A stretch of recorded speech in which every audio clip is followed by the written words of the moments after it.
Welcome into the 2-for-1 Drafts Podcast. Mike Renner and Austin Gayle here, ready to talk some rookies and some draft prospects. Our second episode, we're excited to get going. Today's episode, we're going to be going over prospects to watch and rookies to watch in this weekend's game, and no better to start than on Friday. We got 3 games, some very good games. I like Washington State at Houston. Should be a high-scoring affair. Let's start with that game. A guy I wanted to bring up, a prospect, Josh Jones, 6'7", 310-pound left tackle, a monster, has earned an 88.2 overall grade so far this year, 85.4 pass blocking grade, and another 80-plus run blocking grade. We call that a triple 80 here on the 2-for-1 Drafts Podcast. He's looked really good. 3-star recruit coming out, had an 80-plus overall grade last year. He's trending up, I would say. Yeah, this dude can move. This is his 4th year starting at Houston. Actually has the athleticism and the size to play at the NFL level. I hadn't heard much about him coming into the season. Hadn't even really watched any of his tape heading into the season. But this is his 3rd straight year, so had 80-plus pass blocking grades the last 2 seasons as a sophomore,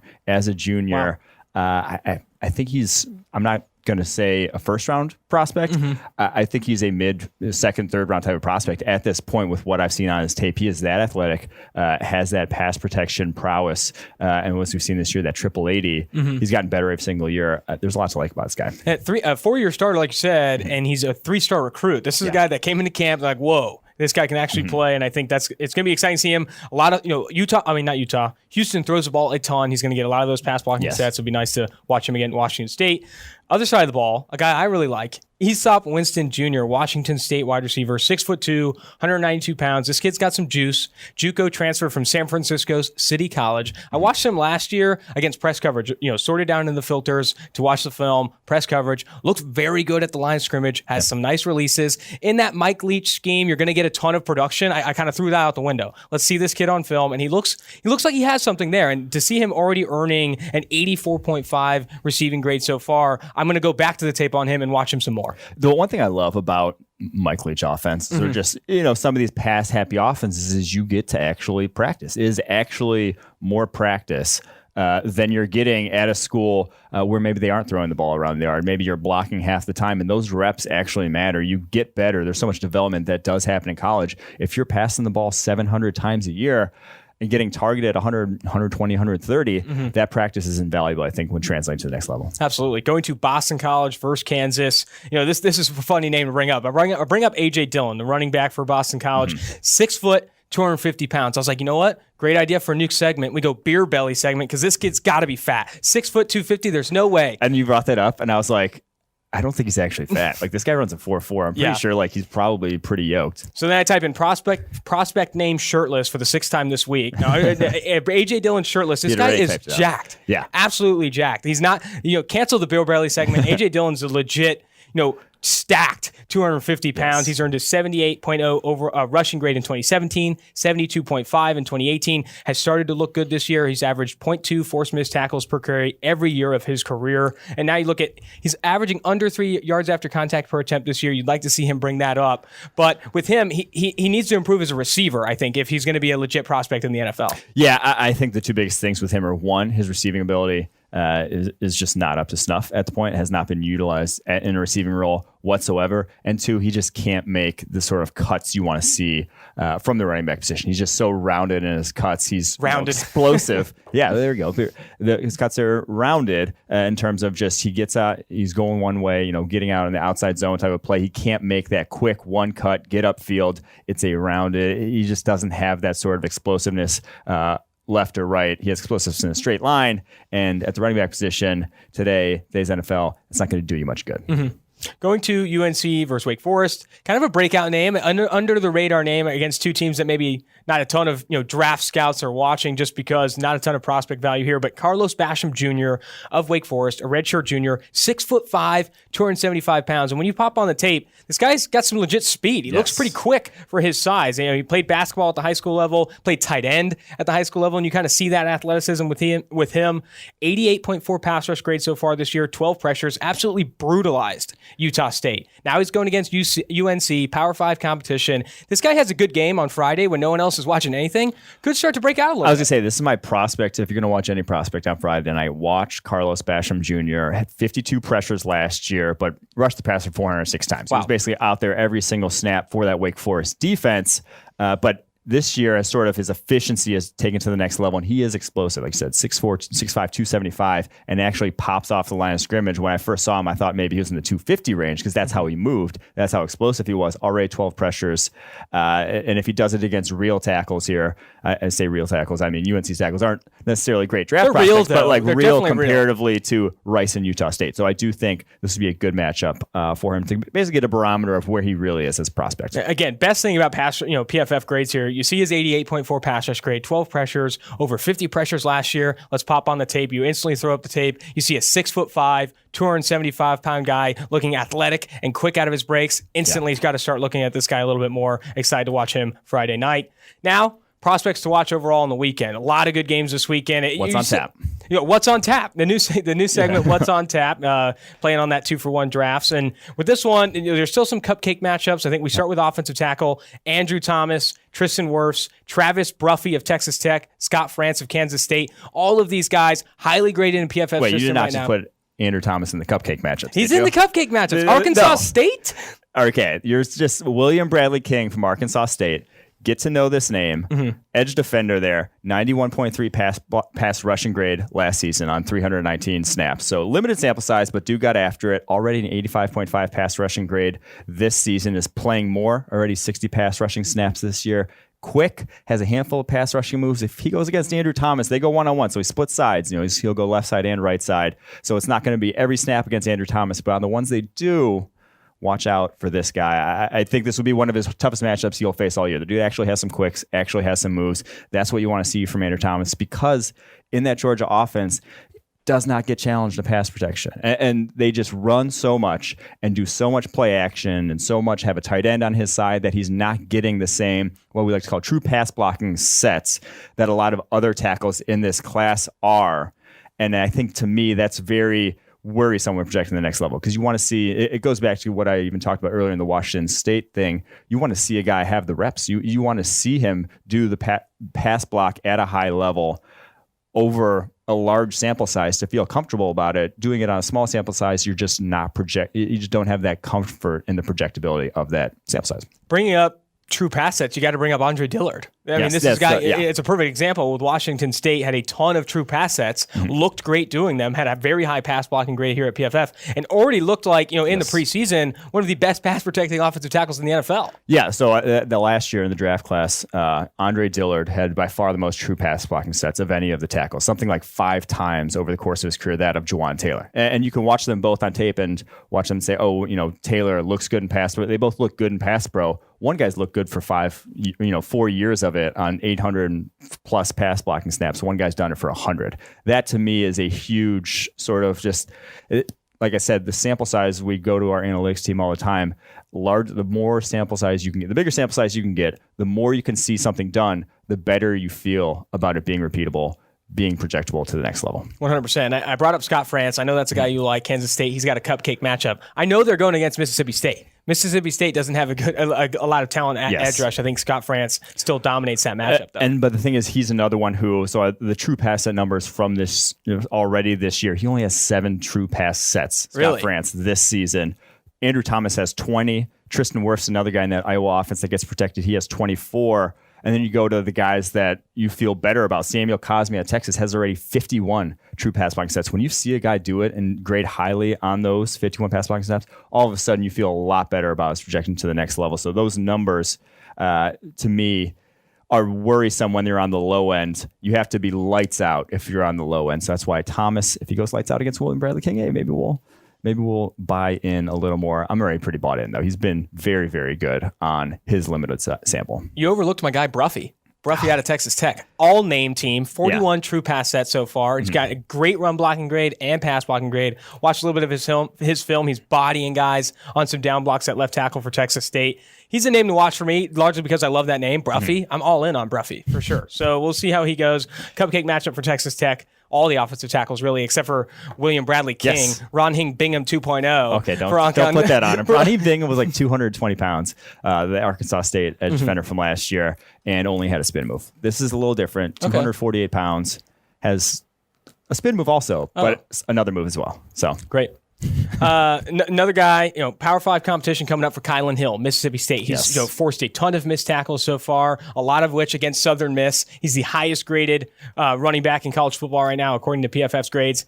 He's going against Kansas State. I know they're not a great defense, but at least it's Power 5 competition. And you said it on our last podcast. He was a breakout candidate this time last year because he's doing it against cupcakes. Going against Kansas State, it wasn't cupcakes. It was we just through the first 2 weeks he was dominating, and it was the Kansas State game last year that was his breakout game. 17 carries, 211 yards, broke 9 tackles on those 17 carries, but then just never reproduced it after that. And so he's been through 2 weeks, and now he has the Kansas State game. Can he reproduce? Yeah, exactly. Can he continue that high level of play? I mean, because you watch that Southern Miss game, and the guy is on fire. He looks untackleable at times. I think if you see that against Kansas State, and he can maintain some level of that efficiency from a forced missed tackle perspective moving forward, he's a name you're talking about maybe at the top of the 5th round. Top of the 4th round for a running back. Yeah, for us. Top of the day 3 is you're a good running back. If we're thinking you can make you in the 4th round. If you're looking at us for like round valuations of running backs, don't even look at it. Like they're not going to be near where a guy's actual go in the NFL, because we said Josh Jacobs last year, our number 1 running back, went as the first running back, and we would have taken him 2 rounds later when we would have even started considering him. So that's just couch it in that sort of light. Let's go to our Florida edge defenders. Jabari Zuniga and Jonathan Greenard have both earned crazy grades to start the season. They've gone against some absolute cupcakes to start the year. Yes. Again, Miami offensive line is one of the worst in the Power 5, I would say. They dominated this past week. They're going against Kentucky. Kentucky's offensive tackles aren't great, but they're a lot better than what they've seen. I think at least better this is at least a test. This will at least be, can Jabari Zuniga and Greenard have the similarly dominant games against Kentucky? Because if they do, I think now you start to talk about them with a little bit more, legitimacy. Yeah, and I think that's the biggest thing is just you go back to last year, Jabari Zuniga, top 2 graded games. Colorado State, the lowest graded pass blocking team in the country. Florida State, just a terrible offensive line. So his highest 2 graded games last year as a pass rusher were against the 2 worst, basically, offensive lines he was facing. And now when you face a real line like Kentucky last year, 1 pressure in that game against Kentucky on 19 pass rushing snaps, 54.5 pass rushing grade. Can he change that? Has he made that next leap? Has he actually gotten over that hump of when he faces someone who's actually well coached, who can actually get off the line of scrimmage and handle his speed, and he can't just run in a straight line at the quarterback? Can he all of a sudden, make some moves on that offensive lineman and still win? That's the biggest thing. So I think that's a very intriguing matchup. It's not going to be his best matchup, best tackle he faces all year, but I do think just from a coaching perspective, it's going to be a challenge for him and a big hurdle that you'd like to see. Speaking of guys that, edge defenders specifically, that have won by just running in a straight line so far this year, Chase Young, largely because he's been going against some. It's not yes and no. He still uses his hands well. Still uses his hands well, but he doesn't need to. He's been going against some bad offensive tackles. He goes against Indiana. Coy Cronk and Caleb Jones should see his share of both of them. They're not great in pass protection, but they at least will challenge him, in my opinion. I think he'll have to use his hands more to win at a high rate like he has in the first 2 weeks. Were you not here Tuesday? I said I'm not going to watch any more Chase Young this year. I'm really? done. He's done. You already like him. The eval's over. He's going to be, if you need an edge defender at the top of the draft, you draft him. All you needed was that picture of him next to J.K. Dobbins. It was the Derrick Henry, Deion Lewis picture. Like, wow, I need this guy. No, but I mean, I've seen enough. I saw a sophomore tape. As long as he doesn't get hurt, and as long as, at the end of the year, he doesn't have like a 50.0 pass rushing grade, I think I'll be fine with drafting him. Wherever I need to draft him. Well, I'm still watching him, Mike. I'm still going to have a good time watching him take down Cronk and Caleb Jones. So, Oklahoma's Canadian-born Neville Gallimore, Canadian guy who we talked about in the first podcast, going against UCLA. They have some solid guards there. I think this could be a matchup for him.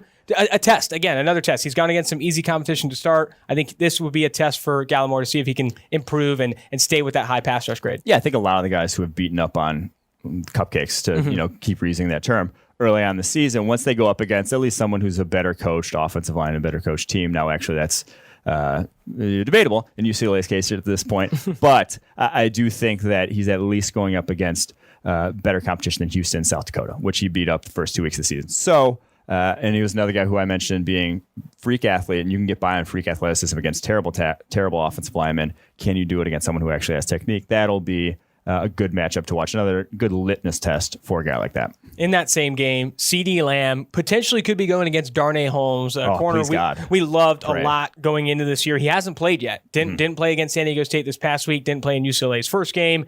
If Darnay Holmes suits up and we get to see just a little taste, just give me a taste of Darnay Holmes for CeeDee Lamb, it'll be finally a good matchup for Lamb to see what he can do against a solid, athletic, former 5-star corner in Darnay Holmes. And it's going to be a great welcome back to college football for Darnay Holmes to see if he can shut down Lamb. Yeah, this is, to me, so the Oklahoma game last year is what put me on Darnay Holmes in the very first place. Against Marquis Brown. Had the ridiculous pick against Marquis Brown, had another pass breakup against Marquis Brown down the field, was running stride for stride with him all game. If you can run stride for stride with Marquis Brown, you're probably going to run the 4-3s. Minka Fitzpatrick can't run stride for stride with Marquis Brown. Minka Fitzpatrick can't come within 5 yards of Marquis Brown, apparently. But so he's going to run the 4-3s.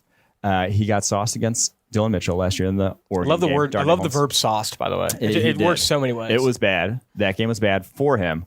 CeeDee Lamb is basically Dillon Mitchell on steroids, not literally on steroids, but a much better version of that in terms of route running ability, quickness, body control. He has it all. So I hope he comes back, plays in this game, because that'll be huge for his eval in terms of you see him going against NFL competition. CeeDee Lamb going to be playing from day one in the NFL next year. It'll be good for both of them to see. So hopefully he comes back and plays. Hopefully the ankle's not bothering him, because this is a premier matchup. Going to Florida State versus the University of Virginia. Marvin Wilson is huge. He's a monster. Yeah. You watch him before the snap, like that guy might be the biggest guy on the field, biggest guy I've ever seen. And the fact that he's so still a good pass rusher. I think you expect him to not be as athletic and as quick as he is as a pass rusher. He dominated in the first 2 weeks. He's going against University of Virginia, which doesn't have great interior offensive line. I wouldn't call it a cupcake. I put in here, it's a muffin, maybe like a bran muffin. Not super easy, but something you'll put down for breakfast. Yeah. I think if he has a big game here, Marvin Wilson, again, starts to kind of solidify himself as one of the top interior pass rushers in this class. Yes, I agree. And also could be exterior, because he got out. He played outside the tackle. It's probably like six or 8 snaps. I think it was, here it is. It was 5 snaps in that first game. First week of the season, they would kick him out wide. You love seeing that. Always love to see a 320-pounder like get Carlos outside Watkins and rush. And he beat the tackle on a couple of those. So I don't think this game's huge for his eval. I just want to watch more of him. He's been so much fun to watch this year. Has made such a leap from a season ago, I thought. He's not the most explosive of these defensive tackle prospects, but he's slowly moved up our board. I think he was the 5th defensive tackle on it going into the season. He's hopped Raekwon Davis easily. He's getting in the conversation for defensive tackle 1 after Derek Brown has come out the first couple of weeks and only has 1 pressure. I mean, there's not a lot of good pass rushers in college football on the interior. The guys that get after it, the guys that are racking up, 4 or 5 pressures a game is rare. That's just not a lot of guys, 310-pounders that can move and consistently get after the passer, have good pass rushing moves. Marvin Wilson, very much one of them, and only a true junior at this point. And that's what we search for interior defensive linemen. Can you rush the passer? Yes. Raekwon Davis, Javon Kinlaw, we need to make sure these guys can pass rush before we start to, consider them as legitimate prospects. Yes. Staying in the ACC, Alton Robinson and Syracuse going against Clemson. Clemson has some very good offensive tackles. Tremaine Ankrum and Jackson Carman have both earned solid pass blocking grades to start. This is an opportunity for Alton Robinson, who earned pretty good pass rush grades last year, has an 82.7 pass rush grade so far this year. Yes. He can make some plays here. If he does well against Clemson, I think he again starts to enter that conversation for one of the top edge defenders in this class. No, yeah, I like Alton Robinson's game. Power player. Already has 10 pressures on the season, a bull rusher, and that'll be good because Ankrum lives up to what his name almost sounds like. He has a strong anchor. He's a thick boy. Love that word. He could be featured in our beer relay segment someday. But he's only 6'2" and plays tackle, plays at a high level. Has started there for a couple years now for Clemson. And it's big for Ankrum, too, because if he holds up well against a guy like Alton Robinson, who's going to be a day 1 or day 2 pick come next season, he's going to be a guard at the next level. You're not going to hold up a tackle at 6'2", but if he holds up against that, I think you feel safer about your projection to guard. So it's a big matchup for both of them. And I want to tell a little story about Jackson Carman because he's from Cincinnati, went to Fairfield here, 5-star recruit. He's committed to Ohio State at one point, but back 3 years ago or whatever, his senior year at Fairfield, for some unknown crazy reason, we graded all of Cincinnati high school football. And I graded a game from him where he went up against some like 5'9", 170 like a me pound. Yeah, like you playing defensive end. And he had one of those blindside blocks where he literally had the guy off the ground running with him and just dumps him on the ground. And I was like, okay, that's why he's a 5-star. Was a little bit like, didn't give a shit at Fairfield because he just like could own anyone that he was going up against. So he would have some just reps where you're like, oh man, he didn't even try. And he didn't have to because he was a monster. got to Clemson. Now he's trying pretty good. Obviously, he's only a sophomore, only second year. They're not on the radar for the 2020 draft, but come a few years, he's a legit prospect. And you bring up Ankrum for the Beer Belly segment. Yes. I can't believe we didn't say Marvin Wilson. I just typed in Marvin Wilson shirtless. Well, we just keep talking about Marvin Wilson. He'll be there someday. I just typed in Marvin Wilson shirtless. Couldn't find anything, but I'm sure that guy's got a beer belly. But then you looked at your phone background, and there he was. Yeah, there he was. Staying in the trenches here, Javon Kinlaw, 85.0 overall grade in 2018, has 6 pressures so far this year, 2 defensive stops. This is a guy 6'6", 310 pounds. Needs to show he can be a pass rusher. I still think he needs to take maybe some steps there. They're going against Alabama, I think, right? Yep. Alabama against Alabama. That's a matchup to watch. No, very much a matchup to watch. Alabama's interior, not incredible prospects at this point. I don't think there's no big names that he's necessarily going up against. But again, another offensive line that's incredibly well coached. If you're starting on the interior at Alabama, you're a good college offensive lineman. So from that perspective, it'll be big for him. Biggest things we're holding up against double teams. He is not going to be he plays a lot of nose tackle for them. He splits basically almost 50% of snaps come at the nose, which he is not a nose tackle. 6'6", 300 pounds. He is going to be playing, 5 technique, 3 technique. That's where he's going to be in your defense. But I do think that just from a pass rushing perspective, this game is going to be big for him. Need to see him impact the quarterback. Need to see him get after Tua because he's been good, not great. Mm-hmm. He's athletic, tall, long, but not insanely productive to where you're going to really pound the table for him near the top of the draft. Great name, though. Kinlaw, Bruffy, Kinlaw. I like those a lot. The name scouting, he's going up your board. Exactly. Name scouting. Absolutely. He's skyrocket. Yeah. Speaking of a guy that needs to prove himself, I don't even think he's been good, not great. He's been bad, not good. Raekwon Davis, 2 pressures on 46 pass rush snaps. He's going against South Carolina. That's staying in that matchup. Mm-hmm. He needs to get better. Alabama defensive tackles start on this high floor because coming out of such a good program. It's got a great helmet. Love the Crimson Tide. Yep. Probably has a great recruiting background. Raekwon Davis, though, needs to prove form. We need production from him if we're going to start to back this kid. And the worrisome thing is he's this exact same player that we saw when he first started getting playing time as a sophomore back in 2017. The development as a pass rusher has not been there. You want to see this upward trajectory of a guy's career throughout the course of college because you simply need to improve once you get to the NFL. So few, you can count them on one hand basically every year, the guys that are ready to go into the NFL and play and be quality starters. You have to keep improving, and we haven't even seen that from him at the college level. His pass rushing grade was 62.7 in 2017, 68.5 last year, 66.3 this year. He's nearly the exact same player. Came in as an elite run defender. He has great length, knows how to use it as a run defender, can stand up offensive linemen at will, does not sink his hips into a bull rush, is no threat to bull rush, even though he looks like he should be able to at 6'7" with 36-inch arms. He is just a freak of nature the way he looks on the football field. Doesn't have any other pass rush moves except for a push-pull, and that's just when you don't have that on the interior, I don't care how athletic you are. It's not. You need to show at the college level when you're that physically dominant. So far, he has not. New Mexico State and Duke to only have 2 pressures in those 2 games. Ugly. Yikes.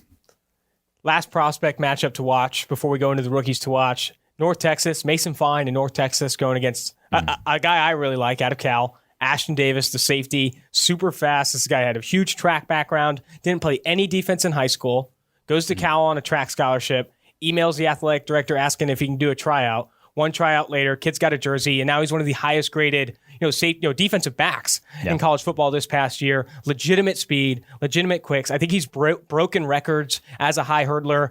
This guy's legit, and now he's going against a good passing offense. I know Mason Fine didn't have a good week last week against SMU, but I think this is a good passing offense. Ashton Davis, a little bit of a test for him. Yeah, I really am looking forward to this one. Both guys, Davis he was 41st on our preseason draft board. Mason Fine came in at 50th. Fine, I thought would take a big step forward. I was really looking forward to this year for him. He had a dud last week against SMU. Did not perform whatsoever. Something like a 50, 5.0 or something overall grade. Just came out and pooped the bed. It was not good. But I think you can rebound here against a real program, in quotation marks, Cal, a Power 5 program at least. We'll give them that. In California, where Cal's coming off an upset against Washington. Yes, they are real this year at least. So Ashton Davis, Mason Fine, deep ball last year, 5th most big time throws of any quarterback in the country, has a cannon of an arm for a short guy. He's only 5'11". Release gets a little long. He'll drop that ball below his waist sometimes in the pocket. That's ugly. You can't have that. But outside the pocket, he's a playmaker. So Ashton Davis is going to get tested with Rico Bussey, probably 4-ish speed. deep threat, 11 deep catches last year, was targeted 30 times deep last year.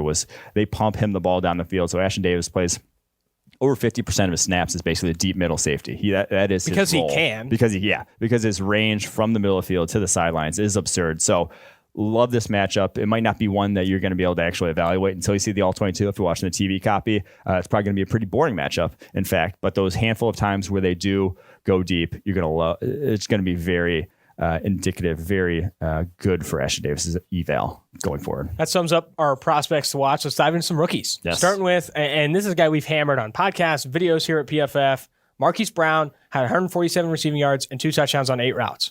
If we don't, we have to keep talking about this guy. He's going in against Arizona. The Cardinals gave up the 3rd most yards when targeted in the slot or outside last week. I could see Marquis Brown, Lamar Jackson having a field day against this defense, especially with it's a good offensive line. They can run the football on early downs and have success. They practically broke Eric Eager and George Chahuri's graphic this morning. I was looking at their graphics of EPA success and all of that. Yeah. The Baltimore Ravens offense is good. Marquis Brown, hopefully he plays not 8 snaps, maybe 10, 15, and we see some significant production from him. No, I think the big matchup here is going to be him against those corners and the safety. This is that secondary, DJ Swearinger, Budda Baker.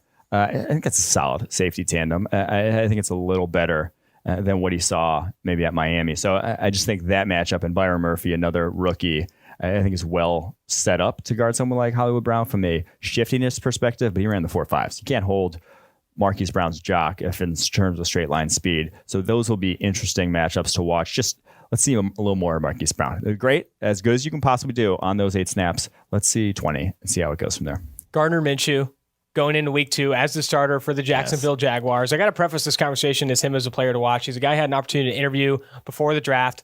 One of my favorite interviews of the draft class because we started talking about Mike Leach and his relationship with him.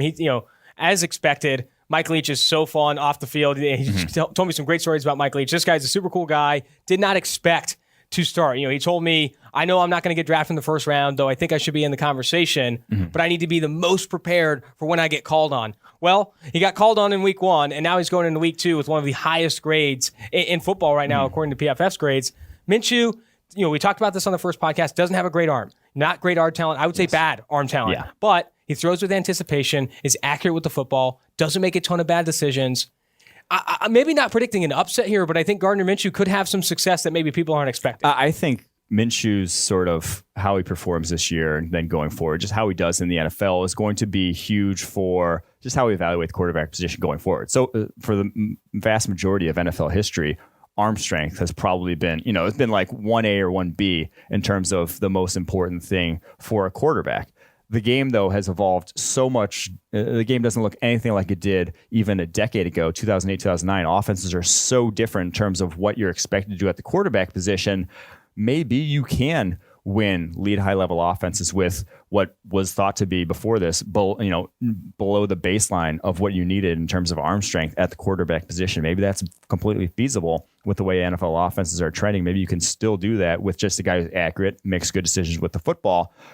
That's who Gardner Minshew is. So we'll definitely see if that's the case going forward. And I think if he does succeed and if he is, their QB of the future, does turn into a franchise guy, we'll see QB evals in a much different light going forward. People will be willing to take chances on guys who maybe have noodle arms but are extremely productive in college, run them at a high level, don't make bad decisions with the football. That might be where the future of the position goes. When I interviewed him, I brought up his arm talent or lack thereof and what teams were saying about it. And he said in the combine interviews, a ton of teams says you have enough. We know it's not a strength of yours, but you have enough that we can do something with it and we can make plays with what you bring to the table. So I think take that with a grain of salt. A ton of teams said that, and then they still won. Yeah, a ton of teams said that, and then he did fall pretty far.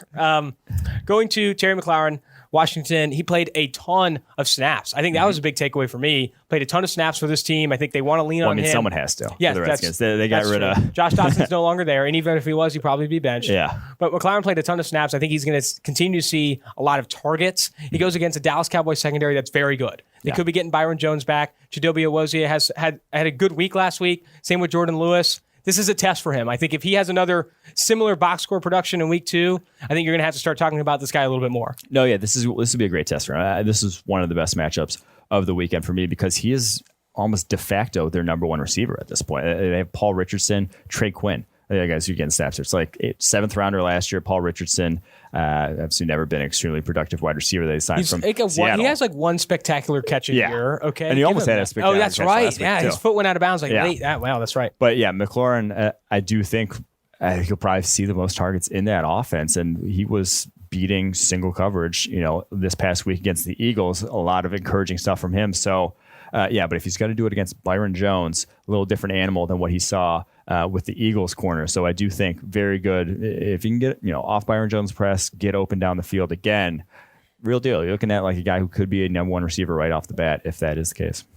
We talk rookies to watch. I'm calling this one as murders to watch. Nick Bosa going against the Cincinnati Bengals offensive line. Cordy Glenn is still in concussion protocol. Andre Smith and Bobby Hart will be out there. Nick Bosa just sauced, if we want to use one of our favorite words, sauced Donovan Smith with a couple inside moves in week 1.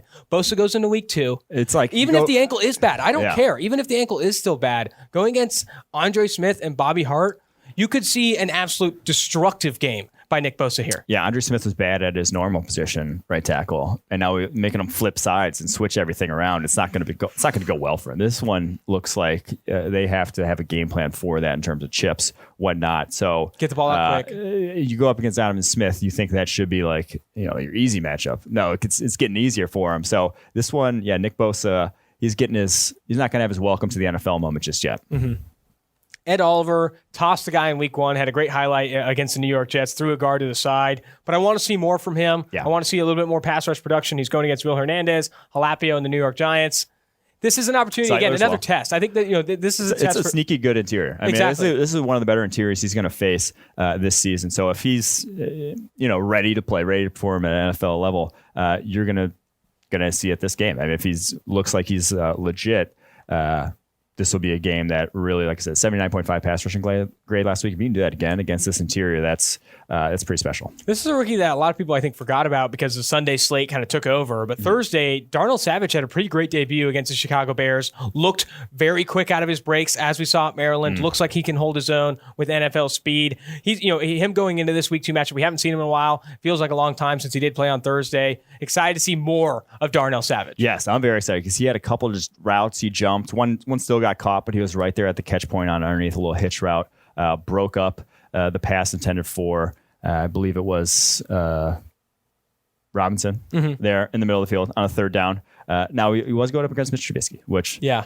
So I want to bring up that play, though. Darnell Savage cuts down on that Allen Robinson route. Yeah. Allen Robinson stops the in-cutting route because he sees the cut down. Trubisky still throws it anyway right into Darnell Savage's chest. Wish he catches that interception, but still, those breaks are game-changing in the NFL. If you can break on the football like that, you're going to make a lot of plays. You're always going to be around the ball. And that is the player we said. We said he's just a weapon in terms of in the middle of the field, can cover so much ground so quickly that he just shuts down windows, and it's happening right away. We're seeing it right off the bat. He was perfect for the Green Bay defense because they are a single high team. He is going to be playing in the middle of the field, whether it's in the whether it's when he's coming up in the box, which they use him more in the deep role, and Amos in the box, but still, I think he can shut down those windows right away. So it's encouraging that he did see that. Had the missed tackle. That was on his tape at Maryland too. That's going to be a problem throughout the year, I would guess. But the plays in coverage are something that the Packers defense did not have last season. And he's going against the Minnesota Vikings, who should run a ton of 12 personnel, 2 wide receiver sets, run the football a ton. I think you're going to see a little bit maybe outside of Darnell Savage's skill set, again, not going against 11 personnel, see him go against tight ends, play the run. I think this is a good test for him going against the Minnesota Vikings. I agree. And I think this will be a litmus test for the Packers as well, because defense looked great against Mitch Trubisky. Got a little more weapons this time. Now, the offensive line for the Vikings still did not look great in terms of pass protection. Garrett Bradbury. Yeah. Oh, man. He struggled. Talk about, blackout segment. We have a blackout segment on the 2-for-1 Drafts podcast. Garrett Bradbury needs to forget about the game he had against Grady Jarrett. He absolutely got mauled. He, decent run. I think he had a 0.0 pass blocking grade. Yeah. They didn't throw the ball a ton, but still. 14 pass blocking snaps, 0 grade. Here's the thing. It's getting harder. Oh, yeah. Kenny Clark's coming to town. That's a huge matchup to watch. Yes. I think Garrett Bradbury, hopefully he has a blackout and forgets about last week, because he's going against another great, and Kenny Clark's maybe a better pass rushing tackle, a little bit more explosive than Grady Jarrett. This is exciting. I'm just pumped. Right? Yeah. I just can't stop. That's good match. That's a good rookie matchup. Those first rounders to watch this week. Going to Deante Johnson. This is a matchup to watch because I didn't see any of him in week 1. He had a nice one-handed snag underneath, but then really, missed for Dante Moncrief. They just fed Dante Moncrief, hoping that he'd catch one of the 10 targets they threw his way. Deante Johnson going against Seattle. He didn't play a ton of snaps last week. Maybe he doesn't again. But after Dante Moncrief's performance, they interviewed him. He said he had to go right to bed after the game. He just wanted to forget about it. He had to just put it behind him. Talk about a blackout. But Deante Johnson hopefully sees some more snaps against Seattle. Yes. Going against, it's not a great Seattle Seahawks secondary, but there's some challenges there.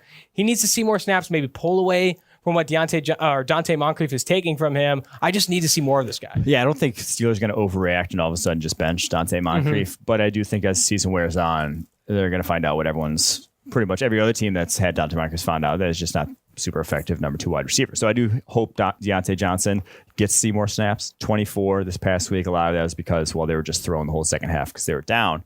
But I do hope that we just see more from him, because I thought in the preseason already showed that he could get off the line of scrimmage. It was, the Alpha's more from a playmaking perspective with the ball in his hands than James Washington or Dante Moncrief does. And so hopefully we get to see more of him. I'm not sure we will, though, just yet. It's not like Pittsburgh has an embarrassment of riches at skill players right now. They're desperately looking for someone outside of Juju Smith-Schuster to step up and be a game changer. Yeah. I think Deante Johnson has that ability. I agree that they probably won't overreact, but when they do finally react, I think putting Deante Johnson in there could help this offense.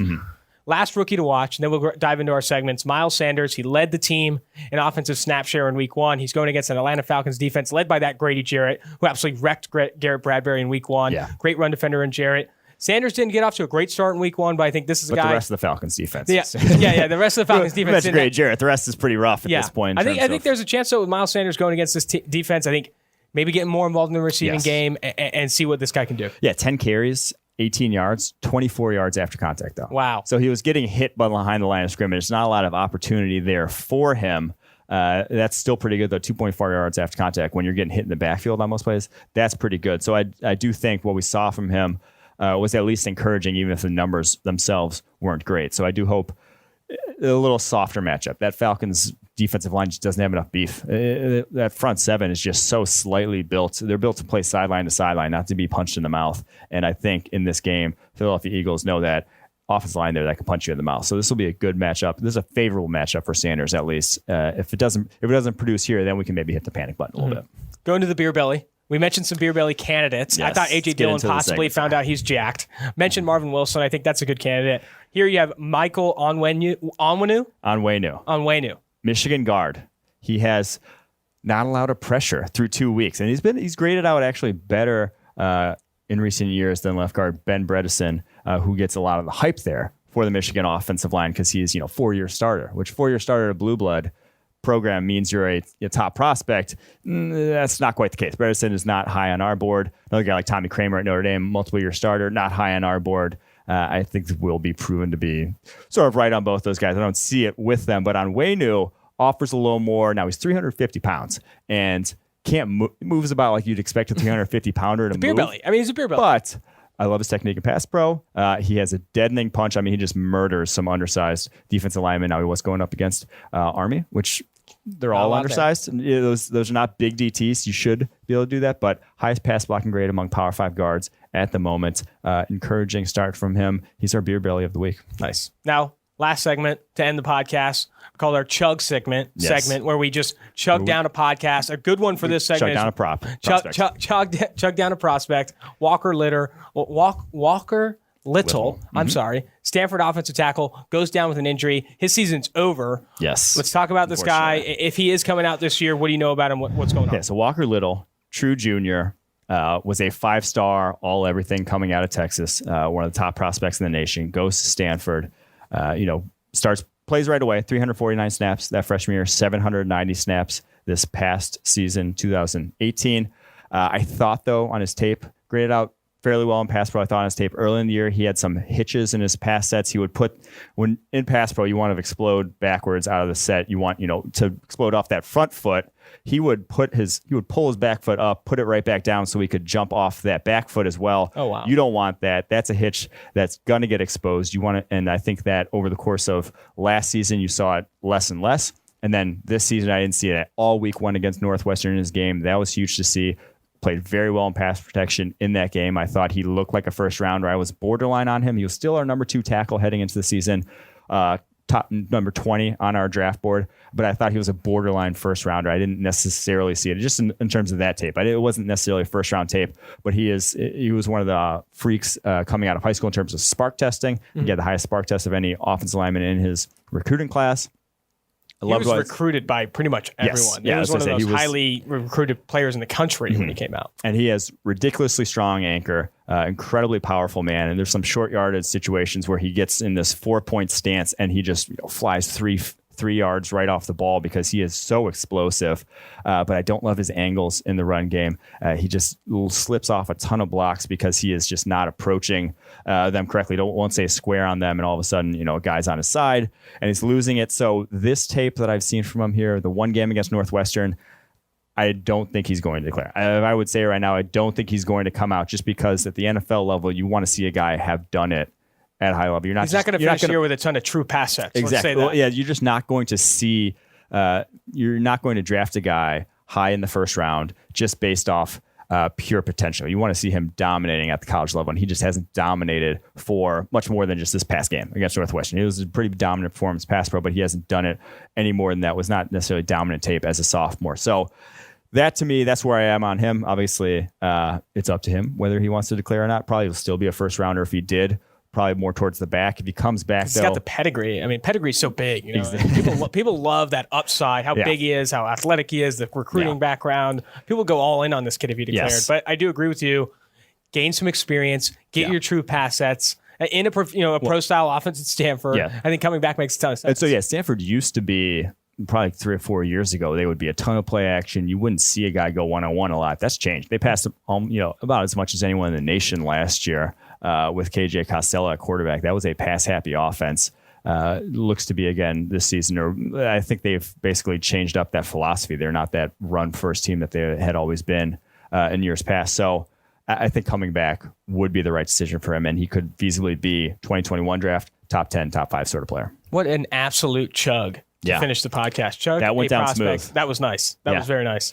Well, this is going to do it for the 2-for-1 Drafts podcast. Make sure you're tuning in twice a week. We do one on Tuesday, one on Thursday. We're going to be reviewing prospects, previewing prospects, rookies galore, ton of beer segments, maybe a beer belly here and there. But again, tune in. We definitely love any feedback. Leave some questions on Twitter. Talk about the 2-for-1 Drafts podcast, and we look forward to doing more. You want to get rid of me and get back to more great PFF YouTube content? All you have to do is push that button right there and subscribe. Thanks for watching.